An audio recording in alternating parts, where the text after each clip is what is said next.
guys hear me? All right, I love that song, The Girl's on Fire. And I added the little flames. You guys saw that?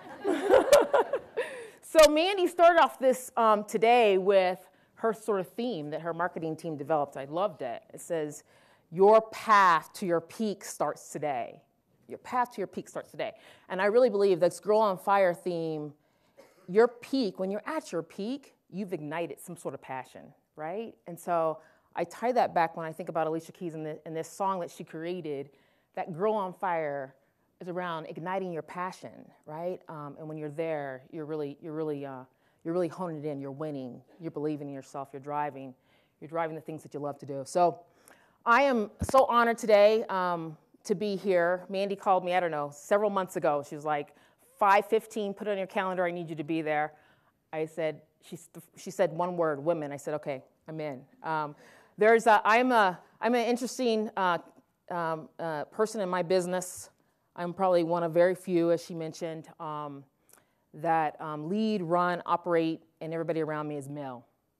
And so it's, what I've done is, while most people say it's a challenging business, a challenging situation to be in, I actually say that it's actually helped me. And it's, I'm a great example of someone who's been able to navigate through it and win.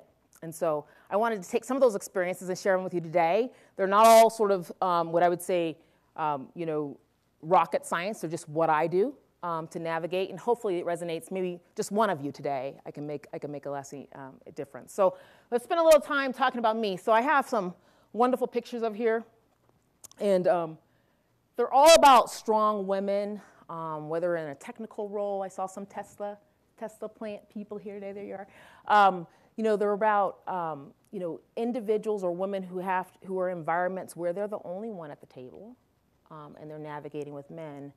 And I put this slide on here because it's very powerful when you think about a woman being successful in whatever she does, whether she's an entrepreneur, whether she's in a manufacturing plant, whether she's a firefighter, whether she is an engineer, whether she's a mechanic, whatever that case may be.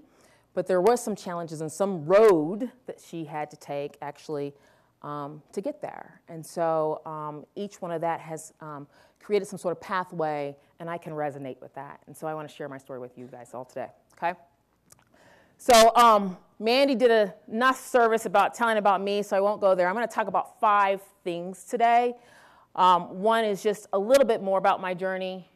We're going to talk about obtaining a seat at the table and sort of the critical things that I think are important. Navigating for success. And then passion, presence, and authenticity. And then finally, what I would always say is a closed mouth does not get fed. I say this to my employees all the time. Closed mouth does not get fed. So we'll talk about those. So let me just tell you about my journey. Mandy actually said most of it. I am a California female, love California. As a matter of fact, Mandy mentioned that I reported to New York, but I still live in California.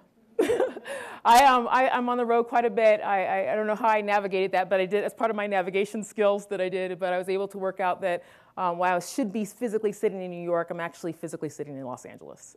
But I do report into headquarters. I went to USC. My major, though, sports medicine. I wanted to be a doctor. I actually thought I was going to be a doctor all through college, and I'm not. But that's for another day. Okay. And so I, after USC, or I actually started in Fresno. I actually was born and raised in Fresno, California. I went to USC, and right after, Mandy mentioned that I did work with General Mills, but just a short stint before General Mills, about 1 year, I worked for UPS, okay? So preload supervisor there. And then really where I fell in love with manufacturing operations was at General Mills. I had no idea what it took to bring something to life, a product good, and when I stepped into that facility, I fell in love. I was overwhelmed by that, and so that's sort of my journey and how I became into the manufacturing warehouse standpoint. And then from there, after I left General Mills, I came to Pepsi. I started in San Diego, California. I was the warehouse manager there. Then I went to Torrance, California. I ran a plant at that point in time that was dominant bottles and cans for Torrance, California. And then, as Mandy mentioned, I had an opportunity to open up and run the flagship plant in Las Vegas, which is where I've sort of hung my hat on. It was, my boss told me it's a Bentley, and we need you to make it run like a Bentley, and that's what I work to do. And then I ran a region, and when I ran that region, I actually got several different locations under me. I'll go backwards. I'm sorry. I hope I don't mess this up by going backwards. So you can see that I inherited Hayward and Sacramento and Fresno in that journey. And so at that point in time, when I got the senior director role, I was one of only 2 females that had ever had it within our organization, leading a field role. And so it was definitely a remarkable feat. And so it was one thing that I'm really proud of. So I've had, as Mandy mentioned, I've had 7 roles in 12 years, so about 18 months in each role. Some of them, one role I had 9 months. To give you a perspective, my longest role was about 2.5 years, which was my first role, which was at the warehouse manager role in San Diego, California. And then my senior director role was about 2 years, and the role that I'm in right now is about 2 years. Okay? So that's a little bit about me, so let's get into the meat. All right, so I'm not going to spend time really talking about the things we can't control, because there's a lot of things we can't control, right? There's all these perceptions out there about women being weak, about us being weak in a male-dominant world, that women are promoted by hard work versus men are promoted by just their potential, okay? And then there's also probably the biggest challenge for all of us is that we're just women, right?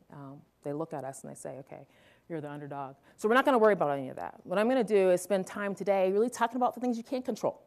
And you notice I have it on a chalkboard because it may be a little bit different for each of you on what your opportunity and strengths are. But for me, it's around, I think the first thing is being authentic. You got to be true to yourself. I live in a plant every day. I normally have a hard hat on, a hairnet, steel-toe shoes. Today I have on heels. This is me outside of work, right? So you got to be authentic. And this is how I dress when I'm not at work, right? So you got to be authentic to yourself. How to navigate, how to network, how to communicate, speaking with confidence, and really just becoming this power player. So let's get into some of those things, okay? So one is obtaining a seat at the table. For me, this is where if you can master this, having a seat at the table and wanting your voice to be heard, it's half the battle in your career, okay? And so let me just start, and I'll use myself for example. The first one is know the facts. So I mentioned that I was at General Mills. I was pretty young, 17 years ago. I was given a project. I was a team leader on the 3rd shift at that point in time. I was over processing. So processing is where you get your milk and you make it into yogurt. I was in the Yoplait yogurt facility. You get your yogurt, goes through homogenizers and so on, right? And I was in a very technical project. I'm not an engineer by trade. I went to school for sports medicine, okay? And so I basically got this project. It's pretty new. I had been on the project for about 2 months. And I walked in a room. I had to give a big presentation to some of the senior leaders in General Mills. And when I was in the room, I was introduced by, at that time, my boss, who I thought I had a pretty good relationship with, but it gave me a very different insight to him when I walked in the room and I had to give this presentation. So I was giving this presentation and he said, hey, this is Erica Edwards. She's new to our team. She's a little bit green behind the ears. So, please give her your undivided attention.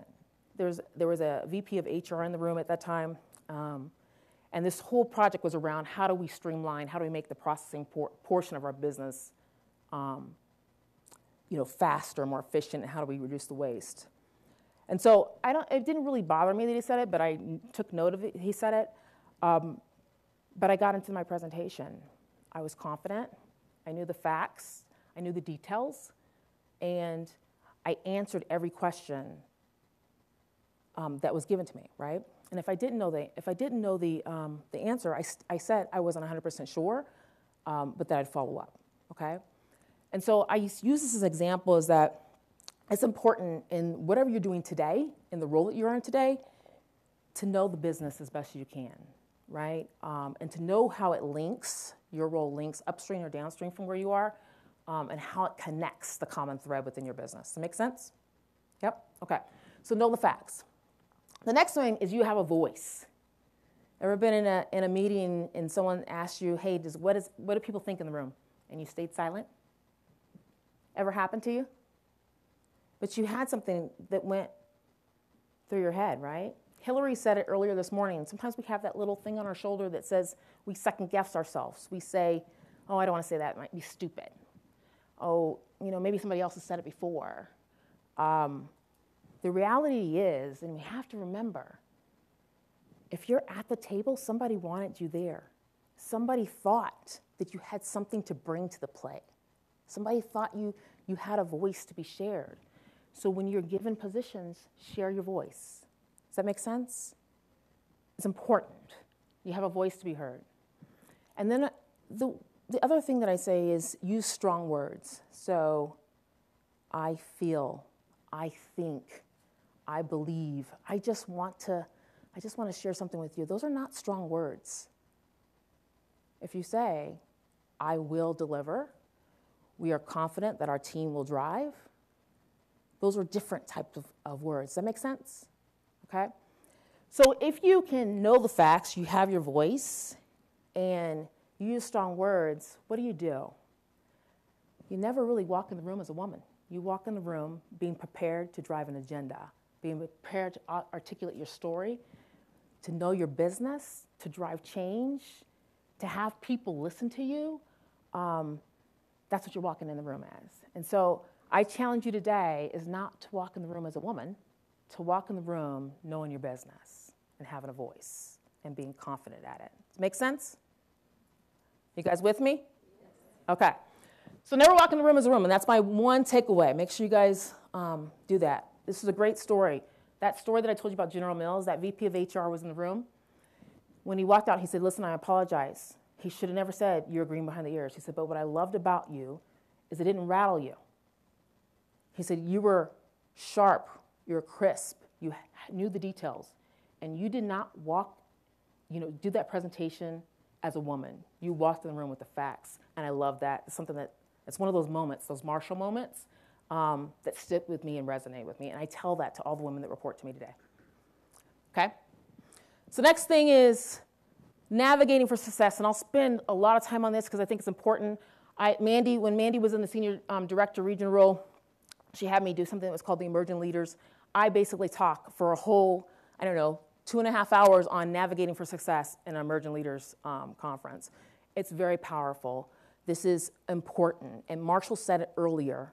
He said, you can't do it alone. You got to ask for help. It's okay, right? It's okay. I think sometimes as women, we feel like we need to do it all. We need to do it all ourselves. We need to do the home life, our work life, drive the agenda, help, support, nurture, all those sort of things. At work, we need help, okay, to drive an agenda. So we'll spend a little time on this. So navigating is key to drive visibility, gain allies, and spotlighting accomplishments. Okay, I'll repeat this again. Key to drive visibility, gain allies, and spotlighting accomplishments. It is important for women that we gain allies, partnerships, okay? And we spotlight what we own and what we drive to ensure people know our accomplishments. So let's start with this first one. Everybody remember the Lone Ranger? Yeah? Was the Lone Ranger by himself? He had Tonto. The Lone Ranger had Tonto, okay? So what this means is you guys can't be individuals in your jobs. You need help. You need support. You need a Tonto, okay? And so these next two ones I'll tell you are different versions of Tontos, but they will help you with that, driving that agenda. So let's talk about this first one, partnership. So for me, I use this example that I'm in a unique situation where I have dominant men that report into me. Probably 96% of the people that report into me are men, okay? My peers, who I reach out and support, about 96% of those people are men. And most of the people that are reported to me, actually all that are reported to are men, okay? And so it is important when you sort of have that environment that you need to partner, okay? I would say it's important if in any sort of work environment, whether you're surrounded by men or not, if you have women partners, you have to partner. And so I think that's important, and there's a skill to doing that. There's a skill because sometimes it's your idea. But to get across the table, you might want to sit down with your peer and say, hey, what do you think about this idea, right? Marshall actually said it earlier. It's making sure that it doesn't matter if you're adding value to it. It really matters, do we get the idea across the table? Make sense? So sometimes you do have to partner. I mean, sometimes you're partnering for added input. You're partnering to learn something that you may not know, to add value to your project. You're partnering to, what I would say, is to drive the agenda further than what you could do as an individual, okay? So teamwork is huge. This next one, which I think is more important, is this 360 navigation.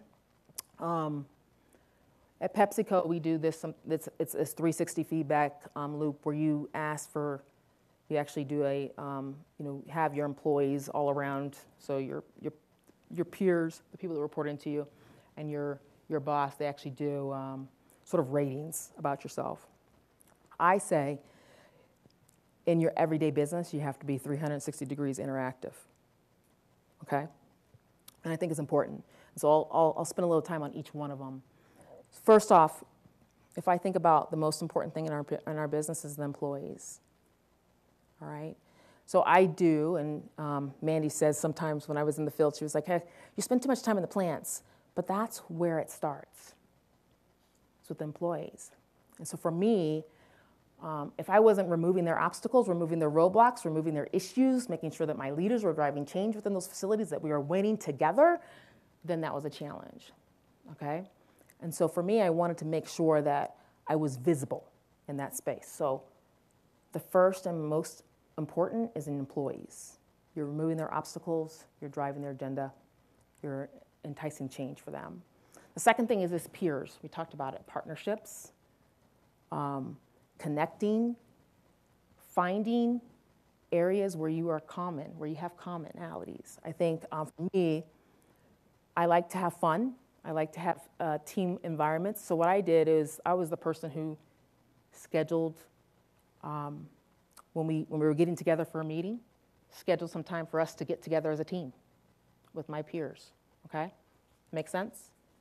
Find win-win scenarios where you can partner.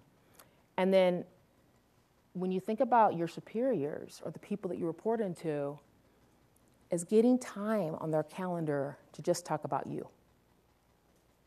Just talk about your accomplishments, what you're doing, how you are partnering, what you're learning, where you need development, where you need to expand your career,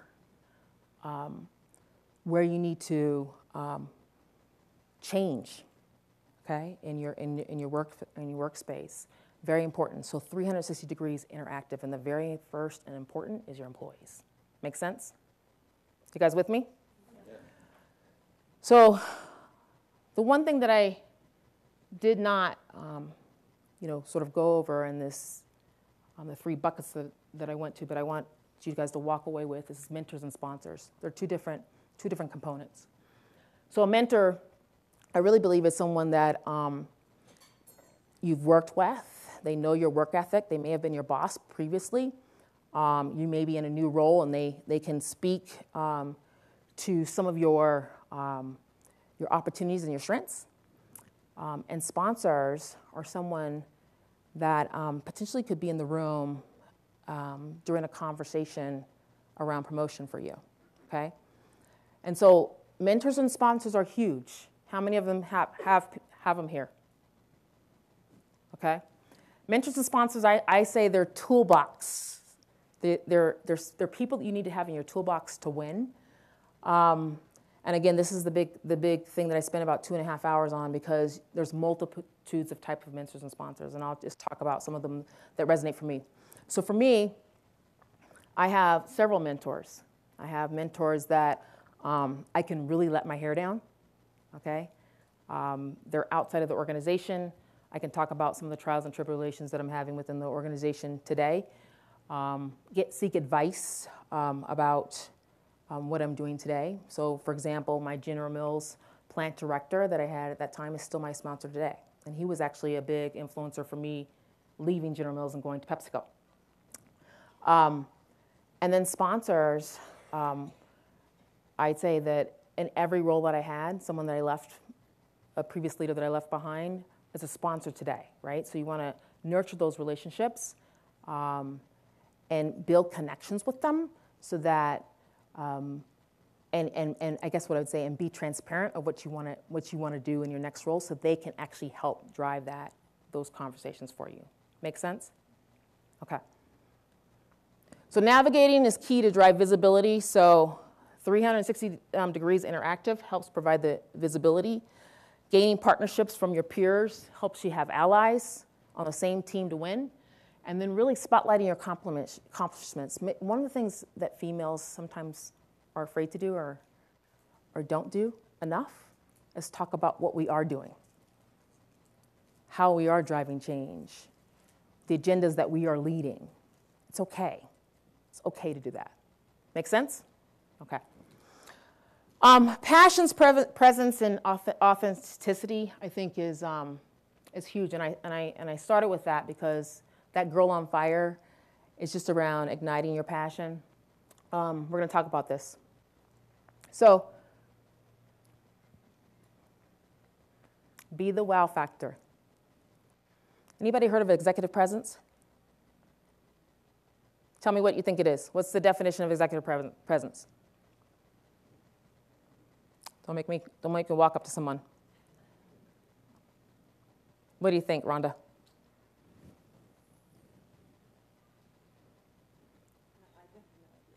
What do you think? Yep. You're doing it right now. Okay. It's the posture of authority, the confident voice, feel like you know what you're talking about. Yep. Projection. Yep. So great, right? So think about how do you stand out from others? How do you stand out from others in the room that may be at the table with you? And I always say, I think of James Bond, 007. Why? The women flock to him, right? He's always calm, okay? He doesn't get stressed out under the pressure. But what about him do we always know? He's always going to win, right? He's always going to accomplish. He may have some trials and tribulations, but what is he going to do? He's always going to get it done. And so you think about executive presence, it's that wow factor. It's the electric magnetism. If you think about 007, the electric magnetism, all the women want him, right? He wants what is his drink? Shaken, not stirred, right? All those sort of things. He has his own characteristics. It's how he stands out in the crowd. So when you think about authenticity, passion, and how you stand out in the crowd, executive presence is a huge one for really driving the agenda. And I articulate the definition like this. So it's around character, style, and your substance. So let's talk about character. Character is about who you are as a person, what you believe in, what sort of your standards, your goals, what sort of inspires you, what's the how do you lead others? When you think about style, it's not like how you're dressed style, okay? It's about your leadership presence, how you articulate, how you do you lead being truthful, right? Are you a transparent leader? Are you an influential leader? Those sort of things. And so the last one here is the substance. At the core, you have to be meaningful. You ever heard that saying, an empty suit? You can't be an empty suit, okay? You've got to have some substance at the core of it, okay? So executive presence is huge. We do this with our emerging leaders. It's very important. Many times we'll sit at a people planning session, which is where we're talking about all of our emerging leaders, and we'll say, you know what, that person doesn't have executive presence. Why? They sit at the table, they don't have a voice. They enter the room, they're not prepared, right? They don't articulate themselves. They can't articulate a compelling agenda. They don't deliver strong words. Those are all sort of things that we use as adjectives that describe people for not having executive presence. Make sense? Yep, okay. The next thing is balance the mix. So I talked about passion.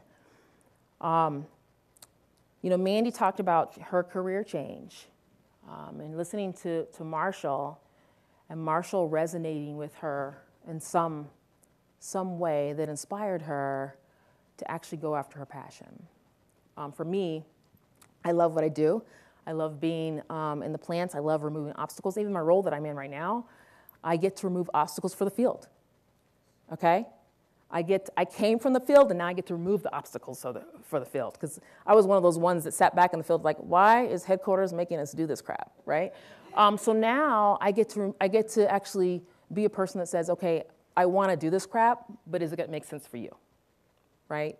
And we can have a two-way street. So you got to be passionate about what you're doing, because if you're not passionate, you may want to ask yourself, is the right thing for you? Does that make sense? If you're not passionate about it, is it the right thing for you? You got to be fearlessly authentic. You got to be transparent. You have to be willing to share, be vulnerable, okay? You have to be willing to articulate what ticks. So Mandy mentioned that I put family at the core. I'm an individual. I'm an only child. Both my parents live in California, okay? My mom is in San Francisco. My dad's in Sacramento. My dad has had significant health issues. So for me, sort of the grounding fact is that I want to be less than a day of time to get to my dad. It's important for me. So when they talk to me about going to Cork Island, I say, no, I'm not going to Cork Island. I can't get to my dad, right? So you got to be authentic. You got to be transparent. You got to be able to articulate sort of what it is, and make sure people can relate to that and understand it. Does it make sense? So be authentic. So when you have passion and you're authentic and you can be transparent in the space that you play, you have a career. You don't have a job. You love it. You want it. You want to drive it. Mandy's here. She has us here today because she's passionate about women. She's passionate about a portion of HR, not all the sort of, the things that Barb's in. No explain. But she's passionate about sort of the people portion and the women portion of HR, that she wanted to fulfill that and drive that agenda. And so that's why we're all here today. So when you have passion around something and you're fearlessly authentic, I say, you have a career. Make sense? And it shines bright. People notice it about you. It shines bright. So be the wow factor. And this last thing that I'll tell you is a closed mouth does not get fed. So I'll use myself in several stories and just tell you why this is important. So how many of you here ask for what you want in your career? How many of you go to your boss and say, I want to do this? Yes? Raise those hands up higher. Very low. Okay. All right. So we probably had about 30% of the people in here raise their hand. About 70% didn't. Okay? The reality is, and I say this all the time, we are not mind readers, okay? You guys remember the Dionne Warwick Psychic Network? We are not Dionne Warwick, the Psychic Network. We can't read your minds.